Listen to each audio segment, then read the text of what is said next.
Good evening, everyone. Tonight we will enter the world of quiet gardens and whispered secrets, a time when the gas lamps cast long, dancing shadows, and the gentle clinking of teacups could not quite drown out the rustle of unspoken anxieties. Prepare yourselves, for we are about to step into an English village in the nascent years of the 20th century, a place where civility is paramount, and beneath the veneer of polite society, human passions simmer and occasionally, tragically, boil over. Our guide through this labyrinth of human nature will be a woman of unassuming appearance but extraordinary wisdom, whose gentle gaze misses nothing, and whose understanding of the darker corners of the human heart is, regrettably, vast. Settle in, perhaps with a cup of Earl Grey, and let the mists of mystery envelop you. Now let's start with the first chapter of The Locked Room at Enderby Hall. Chapter 1. The Stillness at Enderby Hall. The autumn of 1908 had settled over the village, of little paddocks like a fine golden dust, painting the elms in hues of russet and amber. Miss Jane Marple, visiting her dear niece, Mrs. Easton, at the rectory, found herself enchanted by the crisp air and the scent of wood smoke that drifted from the cottages. St. Mary Mead, her own beloved village, held a similar charm, but little. Paddocks possessed its own unique tapestry of human foibles, which Miss Marple, with her gentle and unassuming manner, was already beginning to discern. Her days were spent in pleasant activities, knitting, tending to Mrs. Easton's rather ambitious rose garden, and most importantly, listening. For Miss Marple understood that the true nature of a place and its inhabitants was often revealed, not in grand pronouncements, but in the quiet observations of daily life. Enderby Hall, the imposing Jacobean manor that dominated the village landscape, was a frequent topic of conversation. Its current master, Sir Alister Finch, was a man of considerable wealth and, it was generally agreed, rather less considerable charm. A bachelor of perhaps 60 years, Sir Alister was known for his reclusive habits, his fiery temper when roused, and his almost obsessive control over his household. He had inherited Enderby Hall some 15 years prior, and since then the grand old house, once the heart of village society, had become a bastion of silence, save for the occasional distant barking of his fierce watchdogs or the rare sight of his old Daimler speeding down the lane. It was a Tuesday, a day much like any other, when the stillness at Enderby Hall was shattered. Cook, Mrs. Higgins, a woman of formidable bulk and even more formidable disposition, had arrived at the rectory early in the afternoon, her face the color of unwashed linen. She clutched a dishcloth to her ample bosom, her usual bustling energy replaced by a trembling urgency. "Mrs. Easton, ma'am, oh, the master, it's dreadful, quite dreadful," she gasped, nearly collapsing onto the hall chair. Miss Marple, who had been untangling a skein of wool by the fire, set down her knitting. Her serene blue eyes, though soft, held a distinct sharpness that missed nothing.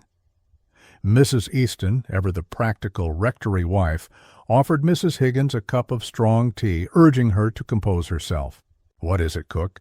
Has Sir Alister had another of his turns?" Mrs. Easton inquired, referring to the squire's notorious fits of pique. "Worse, ma'am, far worse. He's gone, dead, and in his study, locked in from the inside." The words tumbled out in a torrent, punctuated by choked sobs. "Butler Hodges, he went to call him for luncheon, knocked and knocked, no answer. Called for me, then the footman, young Thomas. We tried the door, bolted tight. Not a sound. Had to send for the gardener, Mr. Davies, to break it down. And there he was, Sir Alister, slumped over his desk, a letter opener, in his back." A horrified gasp escaped Mrs. Easton. Miss Marple, however, remained outwardly calm, though her fingers had instinctively tightened on her knitting needles. A locked room. A man found dead, an implement of death in his back. Her mind, like a well-oiled machine, began to turn, cataloguing, observing, already sifting through the layers of Mrs. Higgins's distraught account. locked from the inside. "You say, cook?" Miss Marple's voice was gentle, deceptively mild, yet it held a precision that compelled Mrs. Higgins to nod vehemently. "Yes, Miss Marple, bolted with a heavy iron bolt on the inside, and the windows all latched. No one could have got in or out. Oh, it's a terrible business. The police are there now, Inspector Slack from the county town." "He'll be a terror." "He will." Mrs. Higgins continued to recount the harrowing discovery, her narrative disjointed, but vivid. The shock, the confusion, the terrible silence that had fallen over the grand house. Miss Marple listened, her gaze occasionally drifting to the window, where the golden autumn light seemed suddenly colder, harsher. "A locked room," she mused. It was always the locked room that presented the most intriguing and often the most revealing challenge. And in a village where everyone knew everyone, and secrets were often as commonplace as the cobblestones, a locked room was rarely as simple as it appeared. The question then was not who had done it, though that was, of course, the ultimate goal, but how such an impossible deed had been accomplished. Chapter 2. The Impossible Enigma. The news of Sir Alister Finch's demise spread through little paddocks like wildfire, carried on the wings of gossip and fearful speculation. By evening, the rectory parlor was abuzz with hushed whispers, as various callers, ostensibly offering condolences, in reality sought to glean more details from Mrs. Higgins, who remained in a state of agitated collapse. Miss Marple, ever the quiet observer, found a vantage point by the hearth, her knitting needles clicking a rhythmic counterpoint to the nervous chatter. Inspector Slack, a man whose approach to detection could be described as robust, to say the least, had descended upon Enderby Hall with a small contingent of constables.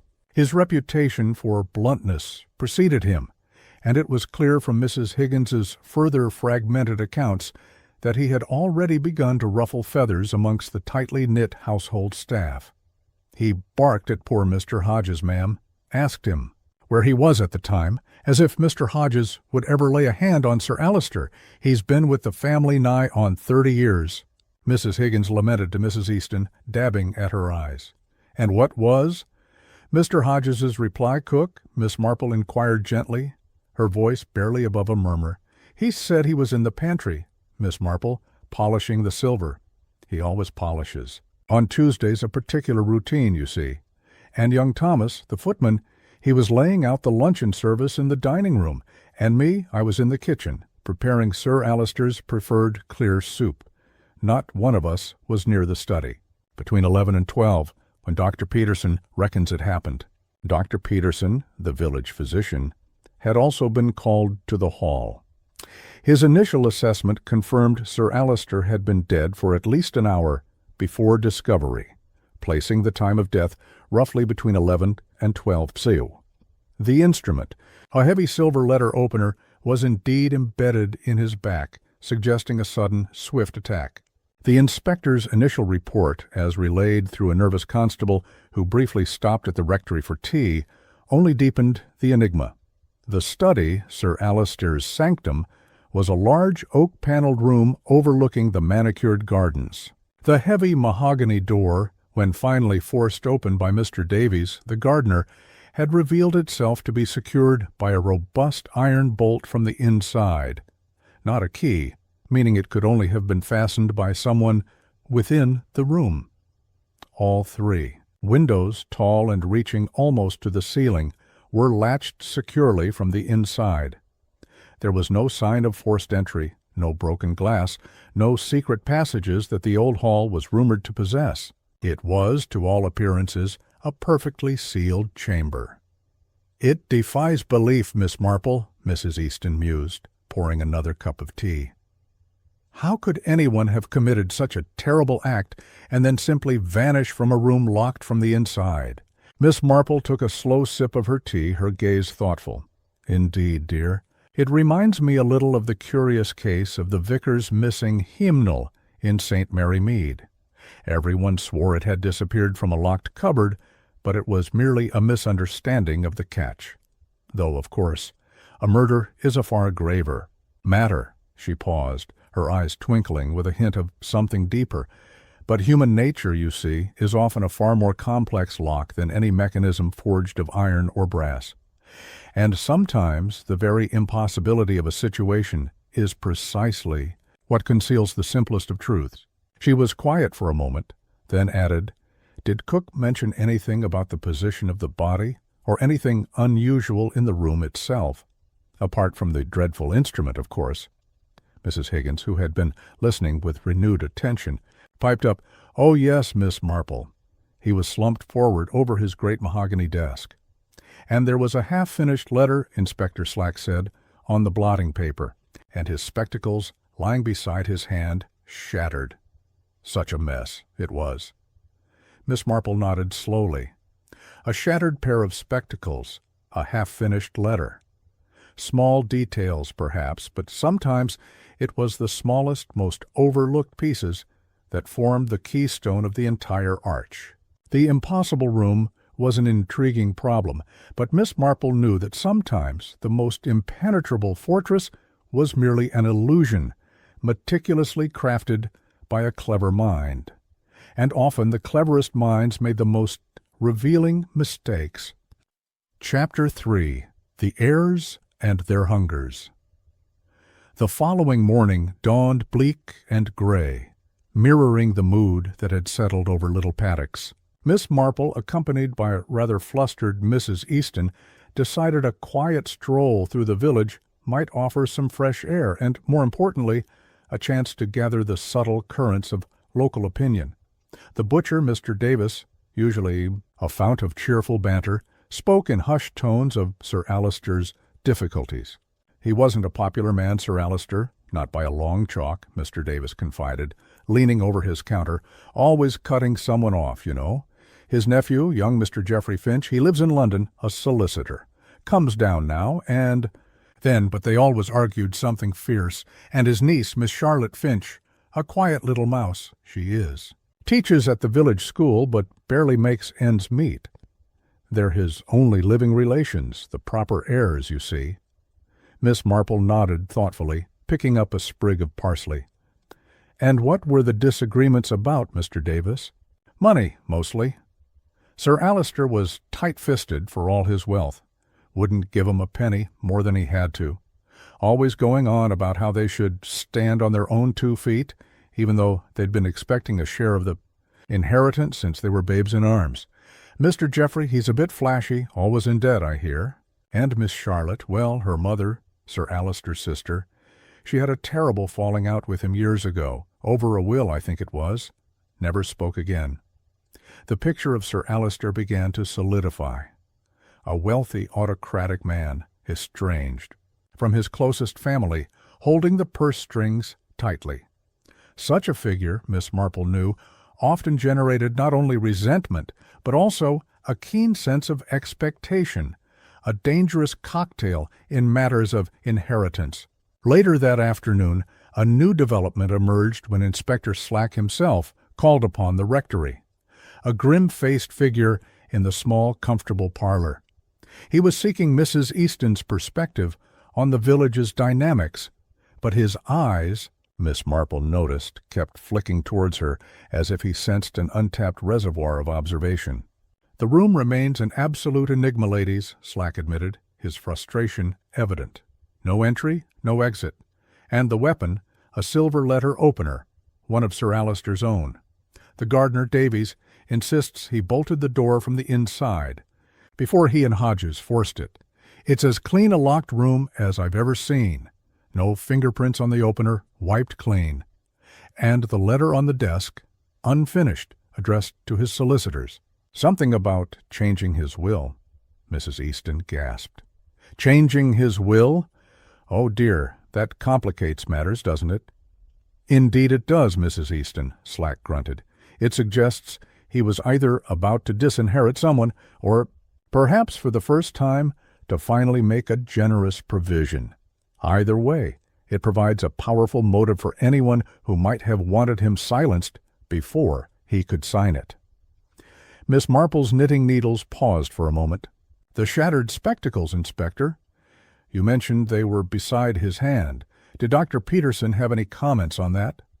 Slack frowned. He said they must have broken when he fell. Not relevant, Miss Marple. The blow to the back was instantaneous, according to the good doctor. Perhaps, Miss Marple murmured, resuming her rhythmic clicking. But a sudden fall, a heavy man. One might expect them to fly off or be crushed. Under him, not necessarily lying beside his hand, shattered, as if something or someone had interfered with them. Her voice was soft, but her meaning was clear. It was a detail that did not quite fit the neat narrative. The inspector merely grunted, clearly dismissive of such a seemingly trivial observation. Yet, as he rose to leave, his gaze lingered on Miss Marple for a fraction of a second longer than was strictly professional. He was a man of logic and procedure, but even he, in the face of the impossible, might acknowledge the value of an untrodden path of thought. And Miss Marple, with her quiet observations and her knack for noticing the odd wrinkle in the fabric of human events, had just revealed one such wrinkle. Chapter 4. The Butler's Unyielding Routine. The arrival of Sir Alister's nephew, Mr. Geoffrey Finch, from London, injected a new element into the already tense atmosphere at Enderby Hall. He was a tall, immaculately dressed man in his early 30s, with a rather self-satisfied air and a nervous habit of smoothing his already sleek dark hair. He was accompanied by his sister, Miss Charlotte Finch, who, as the butcher had described, was indeed a quiet, somewhat timid woman, always deferring to her brother. Miss Marple had a brief, polite encounter with them during a visit to Enderby. Hall ostensibly to offer condolences and deliver a basket of Mrs. Easton's famed plum jam to the distressed cook.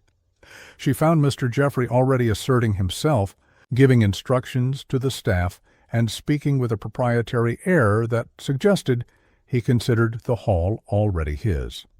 Miss Charlotte, by contrast, merely wrung her hands and offered quiet, tremulous remarks. "A terrible tragedy, Miss Marple," Geoffrey declared, running a hand over a priceless antique globe in the study, now strangely devoid of its master. "And quite impossible, the police say. A man doesn't simply stab himself in the back, does he? And with the room locked from the inside." He chuckled, a dry, humorless sound. "One almost expects to hear of a ghost, doesn't one?" Miss Marple merely offered a sympathetic murmur, her eyes, however, not on the globe, but on the precise arrangement of objects on Sir Alister's desk, now cordoned off by the police. She noted the untouched blotter, the pen still in its holder, the half-finished letter. The primary focus of Inspector Slack's investigation, Miss Marple learned, had shifted to the household staff. He remained baffled by the locked room, but was diligently building a timeline of everyone's movements between 11 and 12 on the day of the murder. The butler, Mr. Hodges, was proving particularly unshakable in his account. "Mr. Hodges is a man of routine, Miss Marple," Mrs. Easton explained over afternoon tea. "He keeps to his schedule with almost military precision. Tuesdays are for silver polishing. He's always in the pantry from 10:30 until 12:30, has been for years. No one could possibly doubt him." "Indeed, Miss Marple," I mused, recalling her own village's steadfast postman, Mr. Hemmings, whose route was as predictable as the sunrise. Routine can be a powerful thing, a comfort and a shield. But even the most rigid routine can be momentarily diverted, or sometimes used as a clever disguise. That evening, a curious detail came to light during an unplanned conversation with the rectory gardener, Mr. Perkins, who had been speaking with Mr. Davies, the Enderby Hall gardener. Mr. Davies was saying, Miss Marple, that Sir Alister was particularly particular about his study curtains, Mr. Perkins recounted, leaning on his rake. Always had them drawn just so, even in the middle of the day if he was working, to prevent the sun from fading the books. And that day, when they broke in, Mr. Davies said they were open, wide open they were. First thing he noticed after. Miss Marple paused, her hand still in the soil of a flower bed she was tending. "Open, you say?" Even though Sir Alister was at his desk, "Aye, open," Mr. Perkins confirmed, wiping his brow, and it bothered Mr. Davies, it did. Said it was quite unlike Sir Alister, almost as if someone had wanted them open. Miss Marple stood slowly, brushing the earth from her gloves. A small detail, perhaps, but it resonated with her earlier thought about the shattered spectacles. Sir Alister, a man of rigid habits, found with his spectacles broken beside his hand, and his curtains, usually drawn, left wide open. It suggested a deviation from his established pattern, an interruption. And interruptions, in Miss Marple's experience, were rarely accidental. They were often deliberate, and sometimes a crucial clue left behind by an unseen hand. It wasn't the impossibility of the locked room that now intrigued her most, but the subtle, almost artistic disarray of Sir Alister's final moments. Chapter 5. The Peculiar Draught. The village continued to buzz with theories, each more outlandish than the last. Ghosts, secret tunnels, a conjurer's trick, all were put forward to explain the impossible locked room. Inspector Slack, a man firmly rooted in the tangible, dismissed such notions, but his frustration grew with each passing day. He found no hidden passages, no overlooked latches, no plausible means of escape for an assailant. Miss Marple, meanwhile, took another quiet stroll around Enderby Hall, accompanied only by her own thoughts. She paid particular attention to the study windows, which Mr. Davies had confirmed were not only latched, but had also been painted shut years ago, meaning they couldn't possibly have been opened from the outside without leaving obvious marks. The heavy oak door with its inside bolt seemed equally impenetrable. Her mind wandered back to the details, the shattered spectacles, the open curtains, the half-finished letter. She also recalled Mrs. Higgins mentioning that Sir Alister had been rather particular about the temperature in his study, insisting on a roaring fire even on mild days. Later that afternoon, Miss Marple had a brief but illuminating conversation with young Thomas, the footman, who was still visibly shaken by the events. He had been sent to the rectory with a message about funeral arrangements. "It was so cold in there, Miss Marple." "When we finally got in," Thomas confessed, his voice barely a whisper, even with the fire having been lit earlier. "A strange draught almost." "A draught, you say?" Miss Marple's eyes lit up, not with excitement, but with a quiet, thoughtful recognition. "From where did it seem to come, Thomas?" Thomas hesitated, searching for the right words. From nowhere, really. Just a general chill, not like a window was open, but it made the papers on the desk ruffle a bit. And the smell, too, Miss Marple.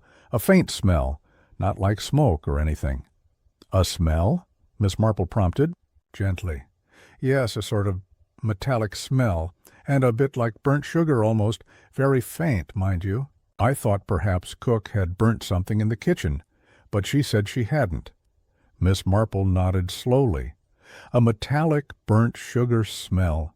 It was a detail that resonated with something she had observed in her own St. Mary Mead, a memory of a local tinker who used a certain process, but she kept this to herself, merely thanking Thomas for his candor. That evening, Sir Alister's distant cousin, a rather excitable woman named Mrs. Cavendish, arrived from London. She was not a direct heir, but held a vague expectation of a small legacy, given her moral support to Sir Alister over the years. She immediately began to lament the injustice of it all, her voice a high-pitched drone. "And the will! Inspector Slack told me that Sir Alister was in the process of changing his will. Oh, the poor man! To be struck down just as he was, perhaps, about to right a great wrong," she wailed, dabbing her eyes with a lace handkerchief. "I had sent him a letter only a few days before, reminding him of his promises, you see. A subtle hint, nothing more." Miss Marple listened, her needles clicking. A letter, a subtle hint. It was a common enough tactic, but Mrs. Cavendish's emphasis on righting a great wrong suggested a perceived injustice, perhaps known only to herself and Sir Alister. More importantly, the mention of a letter made Miss Marple recall the half-finished one on Sir Alister's desk. Was it possible that the two were connected? The peculiar draught, the faint, unusual smell, the open curtains, the shattered spectacles, the will. Each piece, in isolation, seemed trivial, easily dismissed by conventional logic. But to Miss Marple, they were like individual threads in a complex tapestry, and her intuitive eye was beginning to discern the pattern.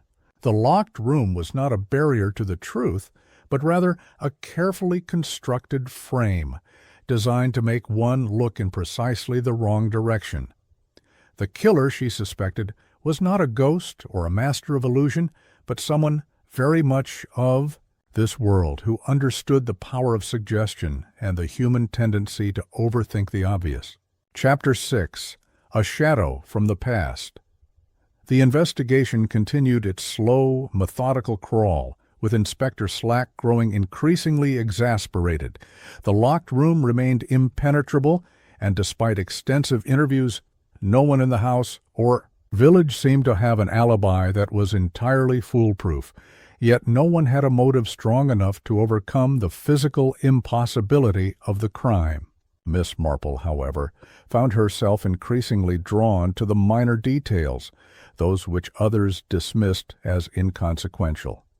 The strange, metallic, and burnt sugar smell young Thomas had mentioned, for instance. It kept nudging at her memory like a half-forgotten tune. One afternoon, while assisting Mrs. Easton with sorting old parish records, Miss Marple stumbled upon an entry that made her pause. It was a newspaper clipping, carefully preserved from nearly 15 years prior, shortly after Sir Alister had inherited Enderby Hall. The headline read, "Tragic Accident at Enderby Hall. Stable boy dies in fire." "Oh, that," Mrs. Easton sighed, noticing Miss Marple's interest. Poor young Arthur Jenkins. Sir Alister had only just taken possession, and there was a terrible fire in the stables. Arthur, a lad of 16, was trapped inside. Died. A dreadful business. There were whispers at the time, some suggesting it wasn't an accident, but nothing was ever proven. Sir Alister, of course, was devastated, or so he claimed. "Whispers of what, dear?" Miss Marple inquired gently. "Well, that Sir Alister had been careless, or worse, that he had perhaps started the fire himself, to claim insurance, some said. Others said Arthur had been about to reveal something unsavory about Sir Alister. But it was all just village gossip, of course. Poor Arthur had no family of his own, only a distant aunt in Kent. The case was quickly closed as accidental. Miss Marple's mind, ever connecting dots, immediately considered the financial aspect. Sir Alister was known for his love of money and his parsimony. Insurance fraud, if true, would be a dark stain on his character. But even more intriguing was the suggestion that young Arthur might have been about to reveal something unsavory. Later that day, Miss Marple met with Miss Charlotte Finch, Sir Alister's niece, at the village school. Miss Charlotte, a pale, nervous woman, was clearly under immense strain. She had mentioned needing access to Sir Alister's papers for legal matters, but had been denied by Inspector Slack. "Uncle Alister was a very private man, Miss Marple," Charlotte explained, wringing her hands. "He kept many old letters and documents locked away in a small strong-box in his study. Things from before he came to Enderby Hall, I imagine. He often said they were insurance against certain eventualities." "Insurance against eventualities?" Miss Marple repeated softly. Charlotte flushed. "Yes. He was a man with many secrets, I think, and he often used to boast that he held information that could ruin certain people, though he never said who or what." Miss Marple's thoughts immediately returned to the newspaper clipping and the whispers about the stable fire.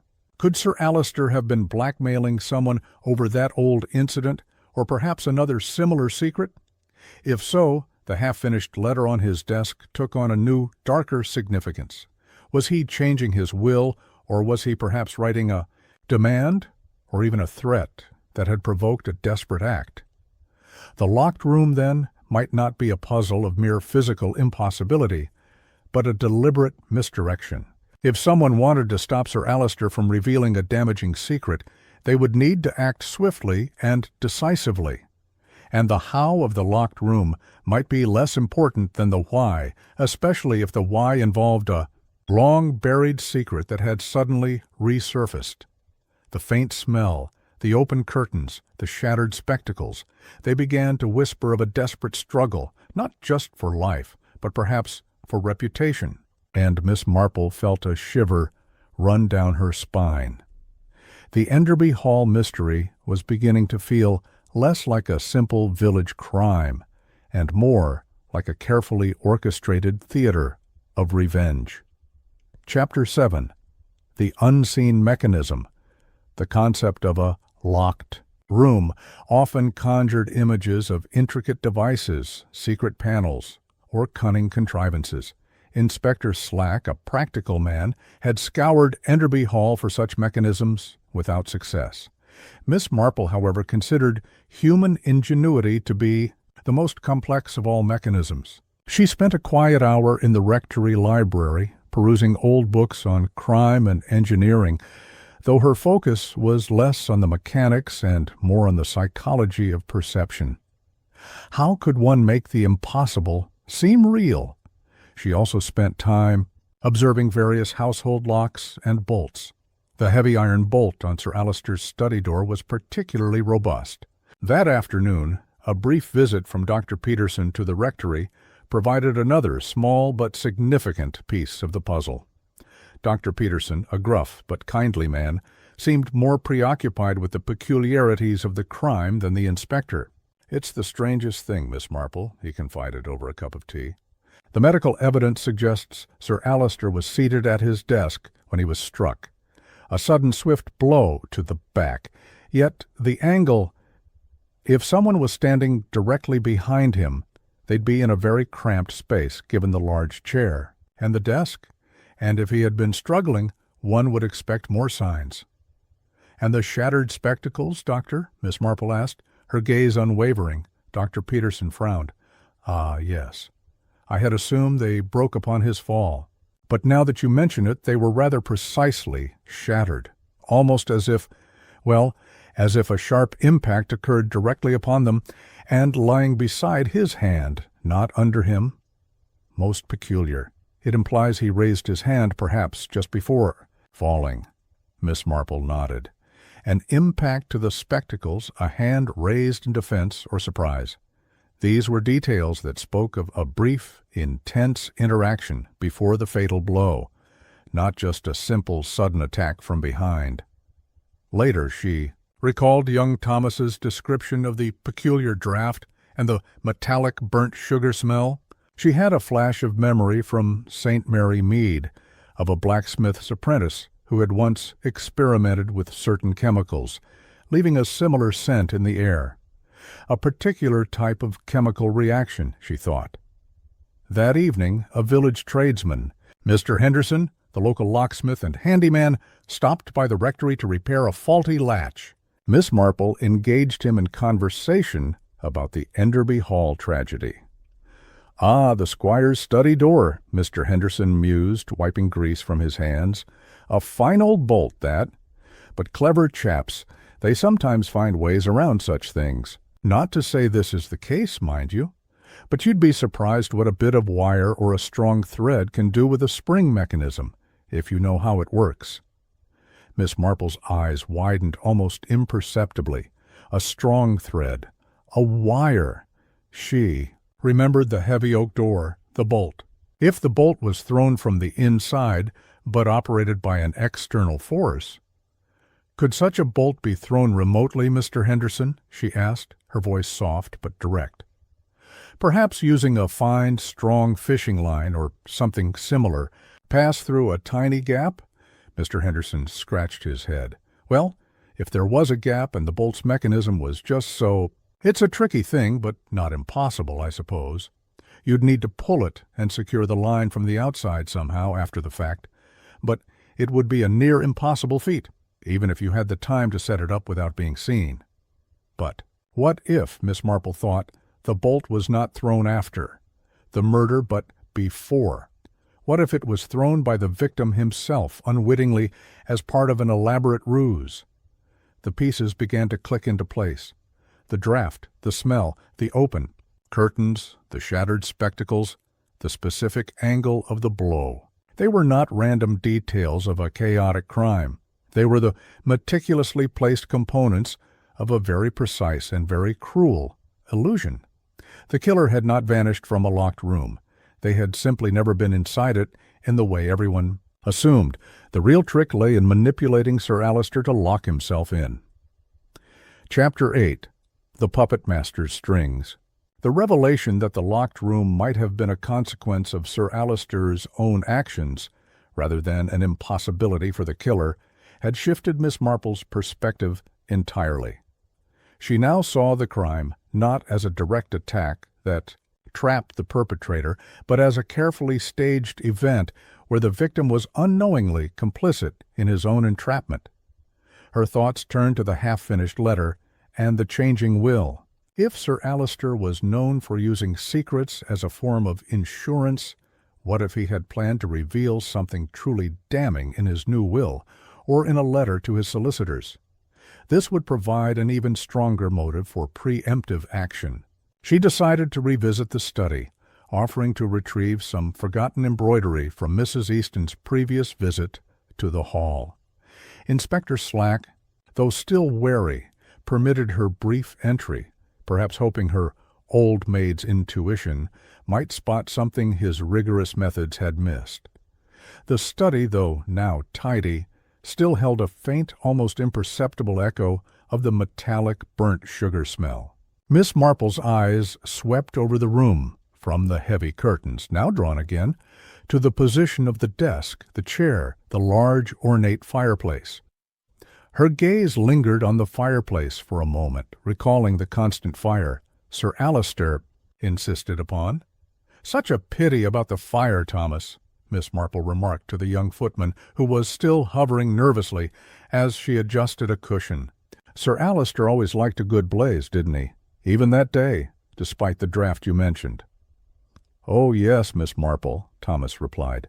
"But it was a dying fire when we found him, barely embers, which was odd because Mr. Davies said he'd stoked it up properly that morning just after 10. A dying fire? A draught?" Miss Marple's mind raced. What if the draught and the smell were connected to the fireplace? She recalled her earlier conversation with Mr. Henderson, the locksmith, about how a heavy bolt could be manipulated. What if... She considered the bolt had a specific design, common in older homes, that allowed it to be locked, not by hand, but by something falling into place from a height, or by an unexpected force. She remembered a similar bolt on an old garden shed in St. Mary Mead, one that could be secured simply by dropping a heavy lead weight into a specially designed slot from a hole in the roof, making it appear locked from the inside. But the study had no such opening. Then Miss Marple noticed a small, almost invisible scorch mark on the heavy velvet curtain that hung adjacent to the fireplace near one of the tall windows. It was subtle, easily missed amidst the patterns, but distinct to her keen eye, a very precise, very brief burn, and below it, on the polished floorboards, an equally subtle, circular indentation, as if something narrow and heavy had once rested there, or been dropped with force. Suddenly the pieces coalesced with chilling clarity. The shattered spectacles, the raised hand, the open curtains, the draught, the smell, the dying fire, the exact angle of the blow, and now the scorch mark and the indentation. The impossibility of the locked room was a masterpiece of deception, designed to lead the police down a fruitless path of physical impossibility, while the true solution lay in a clever, cruel manipulation of the victim and his environment. Miss Marple now understood not just how the room was locked, but why. Sir Alister was found with shattered spectacles, and why the curtains were open. The murderer was not a ghost, but a puppeteer, pulling invisible strings, exploiting Sir Alister's habits and perhaps even his avarice. and the motive she suspected was far older and deeper than a mere change of will. The old stable fire, Arthur Jenkins, and Sir Alister's insurance letters, it all pointed to a long-simmering revenge, meticulously planned and executed. The killer had ensured Sir Alister was truly alone, not by physically locking him in, but by compelling him to create the very illusion of a sealed room himself. Chapter 9. The Gathering Storm. With the last pieces of the puzzle now firmly in place in her mind, Miss Marple felt a quiet, almost melancholic certainty. The gentle clicking of her knitting needles became a steady drumbeat for the impending revelation. She had pieced together the sequence of events, understood the killer's ingenious method, and, more importantly, recognized the human failing that lay at the heart of the crime. She gently conveyed her insights in her usual, unassuming way to Inspector Slack. He listened, initially with the skeptical frown of a man of facts, but gradually, as Miss Marple spoke of human nature, of village dynamics, of the subtle art of misdirection, his expression shifted to one of grudging respect, then intense concentration. He valued her observations, even if he often found her methods unconventional. "So you are suggesting, Miss Marple," Slack summarized, tapping his pen against his notebook, "that the murderer did not escape a locked room, but rather never needed to escape at all. That Sir Alister himself unknowingly secured the room from the inside?" "Precisely, Inspector," Miss Marple confirmed, her voice soft but firm. "The locked room was an illusion, meticulously crafted. The killer did not enter through a secret passage, nor did they vanish into thin air. They manipulated the victim into creating the very evidence of an impossible crime, thereby providing themselves with an unshakable alibi, or rather, no need for one at all," Slack scribbled furiously. "And the means? How was Sir Alister made to do this?"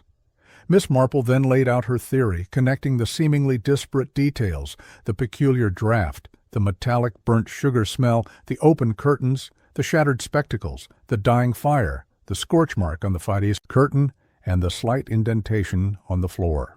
She spoke of Sir Alister's meticulous habits, his desire for warmth, his particularity about his study. "The killer," Miss Marple explained, "knew Sir Alister's routine, knew he would light his fire even on a mild day, knew he would eventually sit at his desk, and, crucially, knew of an old weakness, a secret that Sir Alister was prepared to exploit, perhaps in that very letter to his solicitors." She spoke of the long-buried secret of the stable fire, of Arthur Jenkins, and of Sir Alister's insurance papers. "The killer, I believe, came to Enderby Hall not to commit murder outright, but to retrieve something vital, the very proof of that old secret, perhaps. Something in Sir Alister's strong-box, which Charlotte mentioned. They lured him, perhaps with a promise of a meeting or a discussion about this old secret, to his study. But they did not enter the room in the conventional sense." Slack's eyes widened. "Then how?" "Through the window, Inspector," Miss Marple stated simply, "not by opening it, as it was painted shut, but by breaking it. A very small, precise break, perhaps at the very top, to introduce a device, a small heated implement, perhaps, lowered from the outside to create that draught, that smell, to cause an alarm, or perhaps simply to distract, and to affect the fire, causing it to die out prematurely, creating the chill Sir Alister would surely notice," she continued, painting a vivid picture. "Sir Alister, a man of habit and comfort, feeling the chill, would naturally rise to attend to his dying fire. As he moved, the killer, from the outside, lowered a very specific, weighted device through that small window breach, something that, with precision, could deliver a sharp, sudden blow to his spectacles, causing him to instinctively raise his hand to his face, perhaps even to grasp at the window, pulling on the curtains, tearing them slightly, ensuring they were drawn open in his panic. And then, as he reeled from the impact, perhaps stumbling back towards his desk, the final fatal blow from the letter opener, delivered from the same device, through the same small opening, a device that was then retrieved, leaving no trace." Slack leaned forward, gripping his pen. "And the bolt, Miss Marple? How was the door locked?" "The bolt, Inspector, was locked by Sir Alister himself," Miss Marple revealed. In the confusion, the shock of the attack, the sudden chill, perhaps a desperate attempt to defend himself or to summon help, he would have instinctively reached for the closest security. His study door. He would have thrown the bolt from the inside, believing he was securing himself against an attacker who had been in the room, or perhaps was trying to enter, unaware that the real danger had come from the outside and was already withdrawing. The killer's triumph was not in the escape, but in making Sir Alister himself the unwitting jailer of his own death chamber. Slack stared, then slowly, a light of understanding dawned in his eyes. It was audacious, almost theatrical, yet chillingly plausible. It turned the impossibility on its head, using human behavior against itself. He now understood the purpose of every seemingly irrelevant detail. The storm was gathering, and soon the truth would be revealed. Chapter 10. The Gentle Unmasking. The grand drawing-room of Enderby Hall was an incongruous setting for what was about to unfold. The morning sun, filtering through the leaded windows, cast a gentle glow on the polished antique furniture, creating an atmosphere of false serenity. Inspector Slack had gathered all the key players: Mr. Geoffrey Finch, his sister, Miss Charlotte, Mr. Hodges the butler, Mrs. Higgins the cook, and young Thomas the footman. Dr. Peterson was also present, his face grim. Miss Marple, invited by a now thoroughly intrigued inspector, sat quietly knitting in a comfortable armchair, her presence a calming, yet utterly disarming, influence. Inspector Slack, a man usually prone to bellowing, spoke in a surprisingly subdued tone. "We have, I believe, solved the mystery of Sir Alister Finch's death. It was, as you know, initially considered an impossible crime. A man found stabbed in a room locked and bolted from the inside, with no apparent means of entry or exit for the killer." He paused, his gaze sweeping over the anxious faces. However, the impossibility was, in fact, the very essence of the killer's plan. Sir Alister was not murdered by someone who escaped the locked room. He was murdered by someone who never entered it. A ripple of murmuring went through the room. Geoffrey Finch scoffed. "Preposterous! Are you suggesting he was murdered by a phantom, Inspector?" "No, Mr. Finch," Miss Marple interjected softly, her needles clicking once. "By a very real and very clever individual who understood Sir Alister's habits, his fears, and his secrets." Inspector Slack then took over, detailing Miss Marple's astute observations, weaving together the strange draught, the metallic smell, the open curtains, the shattered spectacles, the dying fire, and the scorch mark on the curtain near the window. He explained the ingenious method, a small, precise breach made in the window pane from the outside, through which a specially designed, weighted implement was lowered. "This implement," Slack stated, "was used to deliver a sharp blow to Sir Alister's spectacles, shattering them and causing him to instinctively reach up. It then delivered the fatal blow with the letter opener, which was subsequently retrieved. The shock and panic would have caused Sir Alister to instinctively bolt the door from the inside, believing he was securing himself from an intruder who had been in the room or was trying to force entry. He became, tragically, the architect of his own locked room. The room was silent, save for a faint gasp from Miss Charlotte." Slack continued. "The motive, we believe, lies in a long-buried secret. The stable fire of 15 years ago, in which young Arthur Jenkins died. Sir Alister, we now know, possessed documents, his insurance, that could implicate someone in that tragedy or a related crime. He was, according to the half-finished letter on his desk, about to reveal this information, possibly to his solicitors as part of a new will, or perhaps even in a direct confrontation. The killer acted to prevent this revelation." He turned his gaze slowly towards Geoffrey Finch. "Mr. Finch, it has come to light that Sir Alister had threatened to expose your involvement in the stable fire. not as the direct cause, but as the one who tampered with the insurance documents afterwards to benefit financially. Young Arthur Jenkins, it seems, was about to expose your deceit, and was silenced before he could. Sir Alister knew this, and had kept the proof for years. Your arrival at Enderby Hall was not merely to mourn, but to ensure those documents and the damning letter Sir Alister was writing never saw the light of day. You had knowledge of the study's layout, of Sir Alister's habits. You had the means to create the device and the motive to use it. Geoffrey Finch, who had grown progressively paler, suddenly sprang to his feet, his face contorted. "This is outrageous. You have no proof.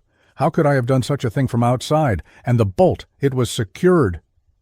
"The bolt, Mr. Finch," Miss Marple said gently, her voice cutting through his protest, "was secured by the very man you murdered. Your method was ingenious, yes, but you underestimated human nature, which, like a garden, always leaves a few weeds, however carefully tended. The scorch mark on the curtain, a tiny but precise burn from your heated implement, the faint, lingering smell of chemicals, the indentation on the floor from where you rested your device, waiting for